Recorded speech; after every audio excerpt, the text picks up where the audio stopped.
The 2025 Formula One season has been nothing short of a nightmare for Scuderia Ferrari, a team that entered the year with high hopes of challenging for the championship, but has instead found itself mired in a deep crisis of performance and morale. The disastrous weekend in Brazil, where both Lewis Hamilton and Charles Leclerc failed to finish the race, was not an isolated incident, but rather the culmination of a season plagued by a fundamentally flawed car, questionable strategic decisions, and growing frustration from its star drivers. The SF25, the car that was supposed to bring Ferrari back to the front of the grid, has been a massive disappointment, suffering from a critical design flaw that has made it impossible to compete with the top teams. This on-track failure has created a tense atmosphere within the team, which was only made worse by the shocking and controversial comments from Ferrari president John Elkmann, who chose to publicly criticize his drivers, rather than address the deep-rooted technical problems that are the real source of the team's struggles. The root of Ferrari's 2025 problems can be traced back to a costly development error made early in the season, which resulted in a car that is unable to run at the ideal ride height required to generate sufficient downforce. This fundamental issue with the car's floor design has had a cascading effect on its overall performance, making it difficult to set up and unpredictable to drive. Despite the best efforts of the engineers to correct the problem with upgrades and new parts, the SF25 has remained a difficult and uncompetitive machine,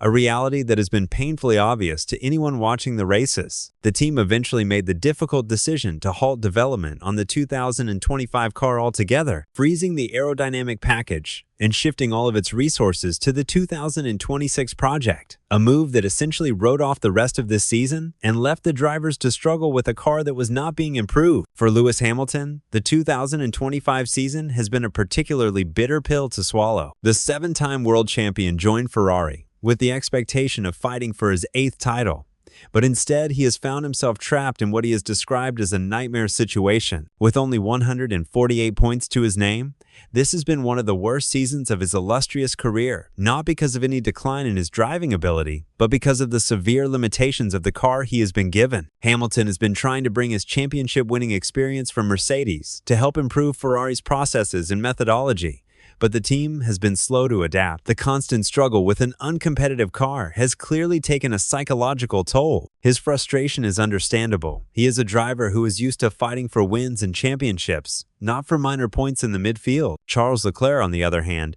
has been performing heroics in the SF25, consistently extracting more performance from the car than it has any right to deliver. His incredible qualifying laps, like the one he produced in Brazil, are a testament to his immense talent and his ability to push a flawed car to its absolute limit. However, even Leclerc's brilliance has not been enough to overcome the fundamental weaknesses of the SF25, and he too has been vocal about his frustrations since the beginning of the season. For years, Leclerc has been the hope of the Tifosi, the driver who was supposed to bring the championship back to Maranello, but he has been repeatedly let down by a team that has been unable to provide him with a car capable of consistently challenging for victories. His talent has often masked the true extent of Ferrari's problems, but even he can only do so much with a car that is fundamentally uncompetitive. It is in this context of on-track failure and driver frustration that John Elkann's recent comments must be understood. In a move widely condemned by fans and media, the Ferrari president chose to publicly blame his drivers for the team's problems,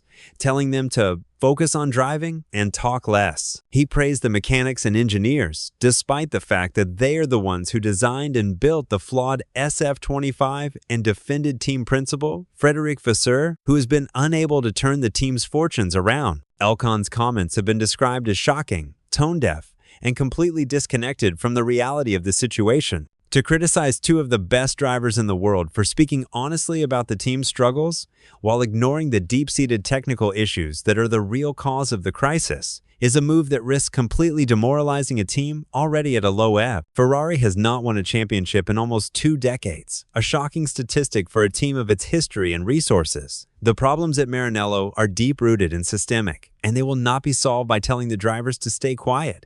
What Ferrari needs is a fundamental change in its culture and technical approach, a willingness to honestly assess its weaknesses, and a relentless focus on building a car capable of winning races and championships. The pressure is now firmly on the technical team to deliver in 2026, because if they fail again, the consequences for the team could be severe. The Tifosi have been waiting patiently for a return to glory, But their patience is not infinite, and another failed project could have long-lasting repercussions for the most famous name in Formula One.